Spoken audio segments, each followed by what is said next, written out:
म्हणून मोठ्यांनी नीट राहावं. कुंभकर्णाच्या लक्षात आलं, एकटं शानवाला ते हात लावला, कानाला उडी मारल्याबरोबर हातात पकडलं. 10 मिनिटात पूर्णविराम करतो. गंधमादन असा हातात घेतला आणि सांगितलं, का रे कोणाचा आहे? रामाचा आहे. काय दिलं रामानं? काय नाही म्हणले, त्याच्या सृष्टीत निर्माण झाल्या झाडाचा पाला आम्ही खातो, याच्याकरता त्याच्या नावाचं भजन करतो. कुंभकर्णानं सांगितलं, तुला 10 घरं सोन्याचे देऊन टाकतो, तू एकदा रावण म्हणतो का? इमानदारीनं तुम्हाला सगळ्याला एकूण एकाची शपथ आहे, आपण किती रुपयात फुटत होतो?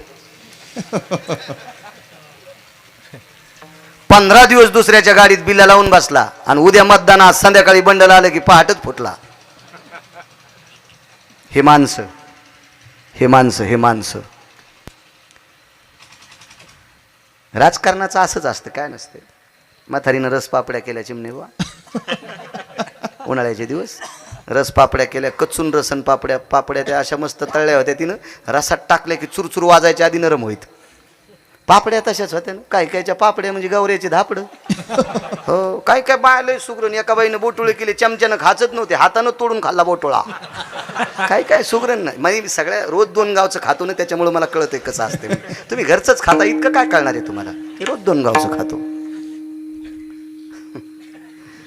पापड्या केल्या आणि वरी वाळू घातलेल्या पापड्या. चैत्रात पाऊस पडला. म्हातारी म्हणली, बब्या अरे पापड्या भिजत्यान, जायवर वरी कुरड्या भिजत्यान. दुसऱ्याच्या माळदावून बब्या गेला आणि धोत्राचं गोथोडं बांधलं, पण वरी टाकूस तर पाऊस वाढला. खालून वरून आवाज द्याला, बाबा पापड्या भिजत्यान, वरून गठोडं टाकू का? ते म्हणला, टाकल्यावर चुरा होत्यान ना. आणि ते म्हणला, लांबून येऊस तर भिजत्यान, आणि टाकल्या तर चुरा होत्यान. मग ते म्हणला, उडी हाणू का? बाप म्हणला, हान. म्हणला, तंगड मोडून ना. बाप म्हणला, मी धरतो ना, हान उडी. बाब्यानं उडी टाकली आणि बाप बाजूला सरकाला. पोरग बापाला म्हणलं, काऊन बाजूला सरकाला? तू कालपासून म्हणत होता ग्रामपंचायत लढवायची. तुला याच्याकरता हुशार गेलं की राजकारणात बापाचा पण विश्वास नसतो. त्याच नाव राजकारण असतं.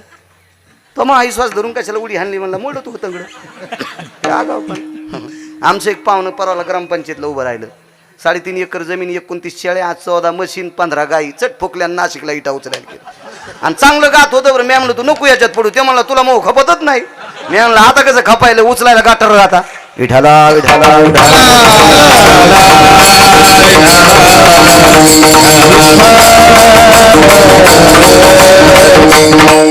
घेत नाही म्हणला. तुझ्याचं नाव घ्यायला त्याचं नावच घेत नाही. इतके इमानदार लोक. कुंभकर्णानं असं दाबलं, पाणीच निघलं अंगातून. पाण्याच्या थेंबातून राम राम आवाज येत होता. कुंभकर्णाच्या लक्षात आलं, मरायले पण राम राम म्हणते, आपल्याकडे यायला पाहिजे अशी इमानदार माणसं. कोण्या क्षेत्रातली कीच माणसं नसावर. फुटके दुरून माऊली जेवायच्या कामाची नसते. फुटका दुरण वाहडा, वरण वाहड, चपाती येऊस तरच वरण गळून गेला. कुत्र्यावानी चपाती खावा लागली. फुटके दुरण जीव पण नीट देत नाहीत. तसे फुटके माणसं चांगल्या चांगल्याला बेजार करतात. विठाला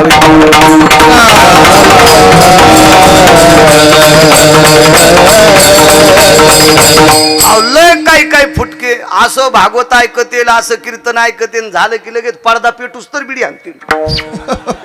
पडदा मांडपाचा पेटीला त्यानं इस्तू नाही चुलांगण तिकडे निकून कसं पेटला काय नव्हतं त्याने. बिडी वाढता वाढता इतक्या जोरात सुरका आणला, पुढं जाळ लागला आणि पडदा वाऱ्यान तो आता मंडप फोकला आणि कीर्तनात रडू लागला. रुग्ण्यानं हानी न देव. काय करायचे असे फुटके दुरून कुठं आले आणि काही गेले तर काय कामाचे. शेवटी कुंभकर्णाने मारलं. कर कर कर कर कर कर दाबलं.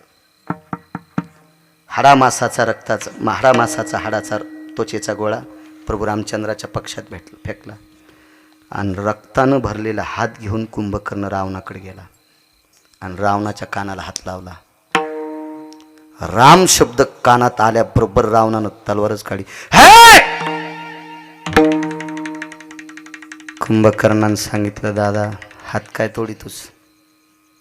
देह तुला समर्पण केलाय, डोकं काप. अरे राम विरोधक आहे, तुला नाव ऐकल्यावर राग येतो याबद्दल दुमत नाही, पण तुला रामाचं नाव ऐकून राग आणण्याचा माझा मानस नव्हता. माझा मानस एक आहे, त्याच्या पक्षातली वानर मेल्यावर राम राम म्हणते. त्याच्या पक्षातली वानर मेल्यावर राम राम म्हणते. इतकी वानर निष्ठावंत आहे ते आपल्याला ऐकत नाही.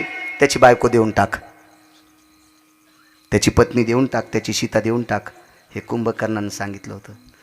पण चिमणे महाराज कुत्र्याला चंदन लावलं, कुत्र्याला माऊली चंदन लावलं, चंदन ते बी मलयानळू चंदन लावलं.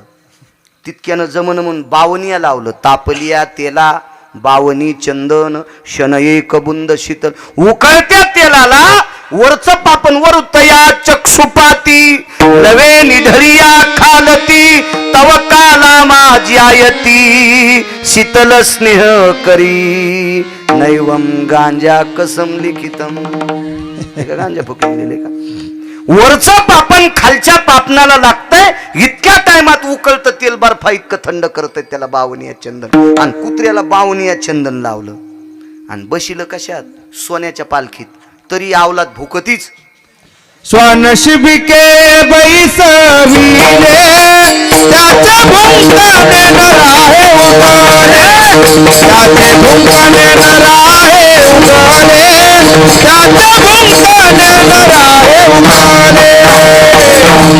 के बैसविले त्याचे भुंकणे नराहे उगले, त्याचे भुंकणे नराहे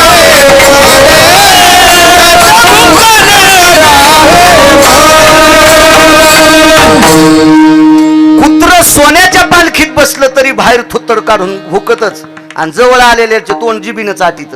कुत्रच असते ते. रावण काय इतका शिस्तीतला होता वय? भावानं सांगितलं दादा ज्याच्या सानिध्यातले वानर मेल्यावर राम राम म्हणतात इतके इमानदार आहेत, आपल्याला ऐकत नाही तरी ते देऊन टाक. पण स्वभावच रावणाचा वात्रट, ते म्हणलं देत नाही. त्या दिवशी संध्याकाळी गंधमादनाचं प्रेत मारुतीरायला सापड. ऋण सांगतोय, ऋण ऋण ऋण. मारुतीरायला गंधमादनाच्या हाडामासाचा गोळा सापडला आणि प्रभू रामचंद्राच्या वंजळीत दिला. मालक काल कुंभकर्णाने याला मारलंय. भगवंतानं तो गोळा असा कानापाशी धरल्याबरोबर त्या हाडा जोपर्यंत रक्त वल्लय, जोपर्यंत मांस वल्लय, जोपर्यंत त्वचा वली आहे, जोपर्यंत अस्थित हाडात पाणी आहे, तोपर्यंत राम राम म्हणत होतं शरीर त्याचं. राम राम तोपर्यंत शरीर राम राम. विटेवरच्या मालकानं हृदयाशी गोळा धरला आणि डोळ्यातल्या पाण्यानं तो गोळा धुतला आणि आवाज दिला, राजे. बिभीषण म्हटले नाही प्रभू रामचंद्र, बिभीषणाला राजे म्हटले. राजे जी प्रभू याला समाधी द्यायची. आणि गंधमादनाला समाधी दिली. दुसऱ्या दिवशी त्या दिवशी सचेल स्नान केलं. स्नानाचे 16 प्रकार सांगितले. अंत्यविधीला गेल्यावर वापस आल्यावर कपड्यासह आंघोळ करतात, बूट चप्पल धुतेत आणि आपण आंघोळ केलेलं बकीट पालथं घालतेत आणि मग टावेल घेऊन वरचे कपडे सोडून बाहेर यायचं. त्या स्नानाला सचेल स्नान म्हणतात. असं स्नान प्रभू रामचंद्रानं गंधमादनाला अंत्यविधी झाल्यावर केलं आणि आवाज दिला, राजे हे करतोय. रावण मेल्याच्या नंतर लंका तुम्हाला देऊ केली, मी संकल्प सोडाय, पण एक इच्छा प्रगट करतोय, माझ्या वारकऱ्याची समाधी सोन्याची करा. पृथ्वीवर जितके देश आहेत या सर्व देशात वारकऱ्याची सगळ्यात आधी जर सोन्याची समाधी झाली असेल तर ती त्रेतायुगात, त्रेतायुगात वारकऱ्याची झाली. त्याचं नाव आहे गंधमादन नावाचा वारकरी. गंधमादन नावाचा वारकरी. आणि जाता जाता बिभीषणाला रावण मारल्याच्या नंतर आकाश मार्गानं प्रभू रामचंद्र चालले कामक नावाच्या विमानात बसून. ऋण सांगते सज्जनांनो, ऋण. आकाश मार्गानं ज्या वेळेला विमान जात होतं, विमान जाता जाता एका जागेवर थांबलं. सीताई साहेबांनी विचारलं विमान का थांबतंय? ते विटेवरच्या मालकाचा सत्कार बिभीषणानं सुवर्ण कमळाच्या फुलाचा माळानं केला. एकात एक 2 पुरावे सांगतो. सुवर्ण कमळाच्या फुलाची माळ गळ्यात घातली होती. भगवंताने एक गळ्यातलं फुल तोडलं आणि विमानातून खाली टाकलं. तर सीतेने विचारलं अमूल्य किमतीचं फुल खाली का टाकलं? तर देवानं सांगितलं, सीते रावण तुला आकाश मार्गानं घेऊन जात असताना ज्यानं स्वतःच्या जीवाचं बलिदान दिले त्याचा अंत्यविधी मी इथं केला आहे. त्याचं नाव होतं जटायू. म्हणून जगाच्या मालकावर त्याचं कर्ज होतं माऊली. विश्वातल्या पवित्र जगाच्या मालकिनीला नालायकाच्या त्रासातून वाचण्यासाठी स्वतःचा जीव दिला, बलिदान दिले. सामान्य कर्ज आहे. ह्या कर्जातून मुक्त होण्यासाठी जगाच्या मालकानं गळ्यातल्या सुवर्ण कमळाची माळाचं फुल काढलं, त्याच्यात टाकलं. म्हणून नाचे मागे मागे. त्याच्या मागचा पुरावा तर इतकं गोड आहे. तर्पणविधी केला 3 दिवस. अहो, एका म्हाताऱ्याला 3 पोरं, म्हातारं मेलं, 3 पोरं वायले निघले सारख्या जमिनी. दोघाली एक एक पोरगण, एकाला कोणीच नाही. दोघाली एक एक पोरगण, एकाला कोणीच नाही. ज्याला कोणी नाही ते मेलं. मेल्याच्या नंतर भिंतीला टेकलं. 70-80 एकर जमीन. दोघायला 2 पोरं होते, असे पुतणे होते. चिरल्यावर 3-3 होतील असे पुतणे होते. उभे चिरले तर 4 होते आणि आडवे चिरले तर 8 होतील असे पुतणे होते. इतके जाडजूड होते. माऊली तुमचं काहीच नाही जाड, असे जाड होते ते. हो चिमणे बुवा तुम्ही काहीच नाही, असे जाड होते ते. आणि दोन्ही पुतणे असे पाहू लागले. माणसं जमले, सोयरे धायरे जमले. आता आंघोळीला प्रेत काढायचं, पण कपडे काढायशिवाय प्रेत आंघोळीला काढता येत नाही. पाणी कोण धरायचं, गाडगं कोण धरायचं बाबाजी. मग गावातला एक प्रतिष्ठित व्यक्ती आला आणि त्या बाईला सांगितलं, माय पाणी कोण पाहिजे. म्हणले 2 पुतणे आहेत, फुकट पाजित नाहीत. नवरा भिंतीला टेकल्यावर 100 रुपयाच्या बॉन्डवर नवऱ्याचं प्रेत बाजूला असताना बाईनं अंगठा द्याला. किती दुःख असेल हो. या देशातल्या पवित्र स्त्रीचे 14 मान संपत्तीत नवरा गेल्यावर 14 मान. पहिला मान संपतोय, नवऱ्याचं प्रेत खांद्यावर घेतलं की एक विधवा स्त्री येऊन तिचं पदरानं कपाळ पुशीती, 1 मान जातोय. नवऱ्याला पेटून माणसं दारात लिंबाचा डाकळा घेऊन येते, तोपर्यंत गळ्यातली डोरला आणि पायातले जोडे काढून घेतात. 14 पैकी 3 मान सांगितले, 11 पुन्हा कधी पाहू. असे 14 मान ज्या स्त्रीचे जातात, त्या स्त्रीला नवऱ्याचं प्रेत बाजूला असून अंगठा दिला. आणि अंगठ्याच्या वरी गावातल्या व्यक्तीनं लिहिलं, जो कोणी याला पाणी पाजीन त्याला 10 एकर जमीन देण्यात येईल. दोन्ही पुतण्यानं बनेली फाळ्या. दोन्ही पुतणे पाण्यात पाजायला तयार झाले. इतकी हलकट अवलाद माणसाची. चुलत्याची प्रॉपर्टी घेतल्याशिवाय पाणी पाजलं नाही. ही कोण? हे माणसं. मला सांगा, जटायूकडून काय घ्यायचं होतं? जटायूला पाणी पाजलं पाखराला, पण पाखरू साधं नव्हतं. मिरे मिरे कश्यपाचा नातू जटायू रे, जटायू नामे विख्यातू. मिरे मिरे कश्यपाचा नातू. पैठणचे मालक सांगतात, गिरगावचा बाळ्या नाही, हे वाक्य पैठणच्या मालकाचं आहे. मिरे कश्यपाचा नातू जटायू नामे विख्यातू. अरुणाचा रे सुतो. अरुणाचा मुलगा होते ना. आणि कोणाचा पुतण्या? गरुडाचा. त्याचा काका किती पावरबाज माऊली. त्याच्या काका पळशी कान धरून नाचल्याशिवाय पंढरपुरातला मालक भेटत नाही. कान धरून या नाचेन गरुड पारी. त्याच्या चुलत्यापाशी नाचल्याशिवाय पंढरपूरचा मालकच भेटत नाही. इतका पावरबाज चुलता, इतक्या पवित्र कुळातलं पोरग जटायू. आणि त्या जटायूनं सीतेचं संकट हरण करण्याकरता प्राणाचा आहुती दिली. हे कर्ज देवाच्या डोक्यावर होतं. म्हणून जगाच्या मालकानं पाणी पाजलं, भडाग्नी दिला, 3 दिवसाचा तर्पणविधी केला आणि जाता जाता पुष्पांची आदरांजली दिली. म्हणून नाचे मागे मागे. पुन्हा पाठीमागे या थोडंसं. प्रभू रामचंद्र अयोध्येत पोचल्यावर ठराविक दिवसाला एक पत्र गेलं अयोध्येत. पत्र बिभीषणानं पाठील तर लंकेत आवर्षण पडलं. आवर्षण शब्दाचा अर्थ सांगता येईल का जिनच्या पॅन्टीवाल्याला? आवर्षण कशाला म्हणतात? आवर्षण किती सप्ते, किती भागवत, किती रामायण, किती प्रवचन. लांबी रुंदी वाढली आपली, खोली वाढणं ना. खोली गुण कोणाला येतं? तुम्हाला सवय लागली बाकीचे शब्द डोक्याला गुंडाळायची. आवर्षण या शब्दाचा अर्थ पाऊस न पडणे. इथून सुरुवात आहे आपली. वा बरं, हे तुमच्या लक्षात राहत नाही म्हणून आमच्या महाराजाचं शिजत आहे. तुम्ही ध्यानात धरले, आम्हाला तर इटा उचलायला जावं लागेल. पण एक सांगतोय, तुम्ही लक्षात ठेवत जा. तुम्ही लक्षात ठेवलतच आमचे लोक कीर्तन नीट करते. नाही तर तुम्ही असे म्हणले मग आम्ही गाणेच म्हणतो, विठाला विठाला विठाला.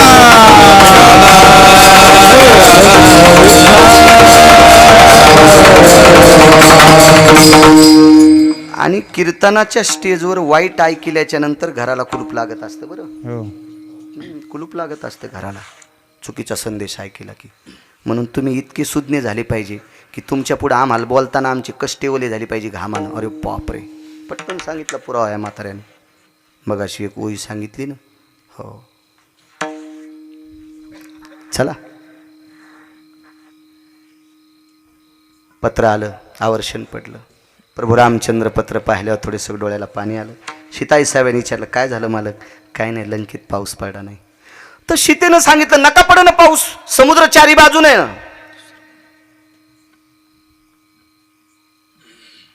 चारी बाजूने समुद्र होता. सोनियाची पुरी समुद्राचा वेढा, समुदाय गाढा राक्षसाचा. चारी बाजूने समुद्राचा वेढा, पाण्याला काय कमी आहे? भगवंत म्हणतात सीते ऐक, समुद्र चारी बाजूने पण खारा आहे ना. ते पाणी पिता थोडंच येत असते, पावसाचं पाणी पाहिजे ना. संपूर्ण नक्षत्र गेले पण पाऊसच नाही. सीताई साहेबांना सांगितलं पाऊस का पडत नसेल? बिभीषण तर भजने महाराज. बिभीषणानं भजनने नंबर 1चं केलं. किती नंबर 1चं सांगू तुम्हाला? बिभीषणानं भजनाच्या बळावर मारुतीरायानं आग लागल्यावर स्वतःचं घर वाचिलं. तुका म्हणे आगणे झाला से शीतळ, प्रतापे सबळ नामाची. नामाच्या बळावर अभंग नागपूर प्रतीतला आहे बरं. पुन्हा घरी गाथा गेल्यावर वाचतील म्हणले हा अभंग तर शपक आहे. सुंबळ्या अभंग शपक असू दे ना, गाण्यापेक्षा चांगला आहे ना. वक्ते बाबा म्हणत होते विठाला विठाला विठाला.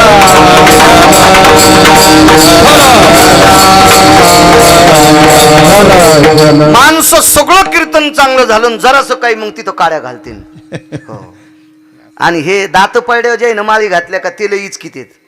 पहिले महाराज असे नव्हतेच, आताच्या काय शेपटी आल्यात का सोंबळ्या? आणि तू सरी कुठं चांगला आहे? तू जवळून गेला तर तुझ्या अंगाचा ढवळ्या कोंबड्यावानी वासी आलाय. आणि तू लायकीच आहे का? आमचं इचकी तू आहे सोंबळ्या. विठाला विठाला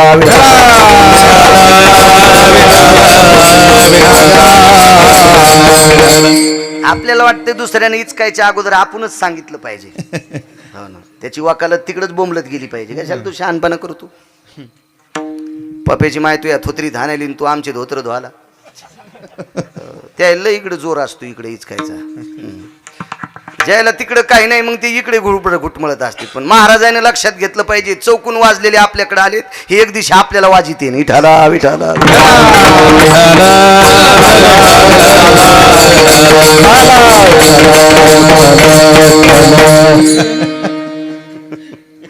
लय बळबळलं नाही पाहिजे.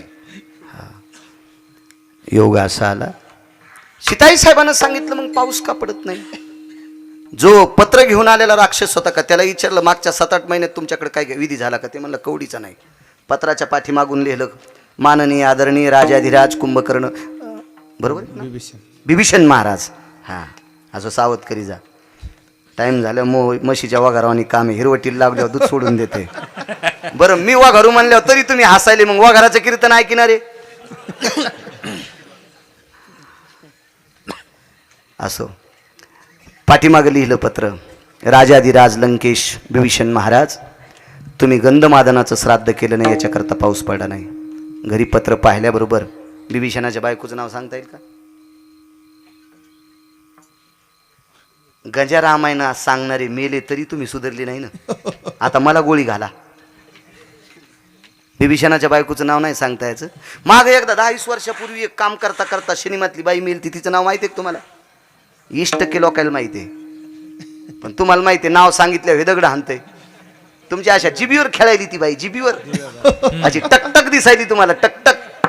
पण तुम्हाला हे सांग, तिचं नाव होतं शर्मा. विठाला विठाला विठाला.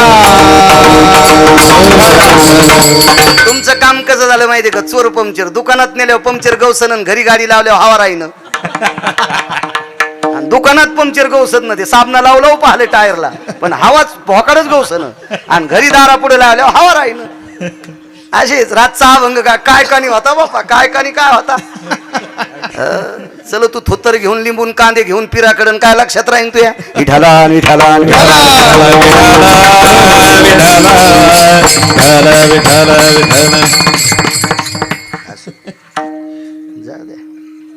चोट्टे आहेत म्हणून इमानदाराला किंमत आहे माऊली, दुर्जन आहेत म्हणून सज्जनाला किंमत आहे.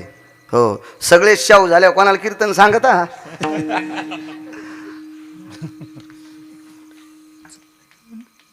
शर्मा त्रिजटा, सीतेची मैत्रीण, लक्ष्मीची मैत्रीण, लोण्याचा गोळा घेतला, दह्याची घागर घेतली, साखर घेतली आणि समाधी धुतली. समाधी धुतली, समाधीची पूजा केली. बिभीषण घरी गेला आणि समाधीतून आवाज आला, मनोनी नाचे मागे मागे. 5च मिनिटात किती देव नाचतोय बघा. समाधीतून आवाज वैकुंठात गेला, पंढरपुरातल्या मालकाला गेला, काशीतल्या मालकाला गेला, सत्यलोकातल्या ब्रह्मदेवाला गेला आणि सांगितलं, देवा निष्ठेनं भजन मरेपर्यंत केलंय, मेल्यावर जोपर्यंत मास वलय तोपर्यंत केलंय, आणि असं भजन केलंय की त्या भजनाचं पाकिट नाही. हे तर मानावंच लागेल ना, मानावंच लागेल का नाही. निष्काम भजन केलं देवा. मग एक काम कर ना देवा, निष्ठेनं भजन केलेल्या वारकऱ्याची सेवा ज्या राजानं केली, त्या राजाच्या नगरीत जर पाऊस पडत नसेल तर आम्हा वारकऱ्याला काय किंमत आहे. विटेवरच्या मालकाला सांगितलं, देवा तू जन्माला आला त्यावेळेला सूर्य थांबला, पळभरी माध्यानाशी दिन कर पळभरी होय स्थिर. अरे तू जन्माला आला देवा त्यावेळेला सूर्य थांबतोय. देवा तुझा एक भक्त झोपी गेल्याच्या नंतर भजन करीत होता, त्याचं नाव आहे अर्जुन, त्याच्या अंगावर चिरून भजन करीत होते, त्याचं नाव आहे अर्जुन. अरे त्याला प्राणदान देण्यासाठी तो 3:30 वाजता सूर्य माळीलास रे. लाविले सुदर्शन भास्कराल पविले, सुदर्शन आड घातलंस आणि सूर्याला लपवलंस रे. 3:30 वाजता सूर्य मावळलाय. देवा तुझ्या करता द्वापार युगात रात्रीच्या वेळेला चंद्र थांबला. एक शपथ पुरावा आहे, मध्यरात्री काग सखे चंद्र थांबला, कृष्ण जन्मला ग सखे काना जन्मला, कृष्ण जन्मला ग सखे काना जन्मला. द्वापार युगात तुझ्यासाठी सूर्य चंद्र थांबलाय.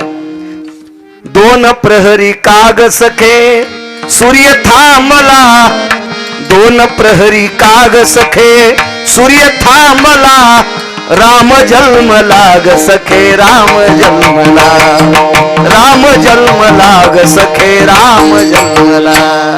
हे देवा तुझ्यासाठी सगळा निसर्ग ताब्यात ठेवतो, मग निष्ठेनं भजन करणाऱ्या करता का नाही. दिवस होता चैत्रातली तृतीया, चैत्र महिन्यातली शुद्ध तृतीया, पाडवा प्रतिपदा, द्वितीया आणि तृतीया. पाडवा होऊन 3ऱ्या दिवशी दुपारच्या वेळेला 12 वाजता 1.5 घंटा पाऊस पडला आणि लंकेत पूर्णतः पाणी झालं. कोणाची ताकद आहे? पंढरपुरातल्या मालकाची. कोणी जटा हलिल्या? काशीतल्या मालकाने. कोण निसर्गाच्या कळा बदलल्या? सत्यलोकातल्या मालकाने. पण ह्या सगळ्या कळा करणं, नाचणं म्हणजे पायात घुंगरं बांधून नाचणं नाही, भक्तांची पडलेली कामं करणे इति नाम नाचणे. मग वानराच्या योनीतला भक्त एवढा मोठा वारकरी टोकाला गेल्या, त्याच्यासाठी निसर्ग बदलून चैत्र महिन्यातल्या तृतीयेच्या दिवशी पाऊस पाडावा लागतंय. हे भक्ताचं ऋण फेडण्यासाठी जगाचा मालक नाचतोय, म्हणून मालक दुसऱ्या कडव्यात म्हणतात, मनोनी नाचे मागे मागे, मनोनी नाचे मागे मागे, मनोनी नाचे मागे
वाहे अंगे आपोलिया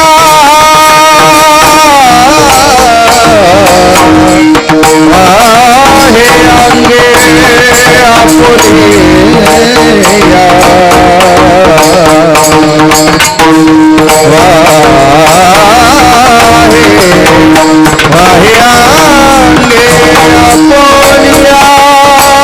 वाहे अंगे आपोलिया वाहे अंगे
विठ्ठलपरायण सादर करतो माझ्या गुरुजींचं श्री कृष्णादादा साळुंके यांचं विठ्ठलपरायण सादर करतो.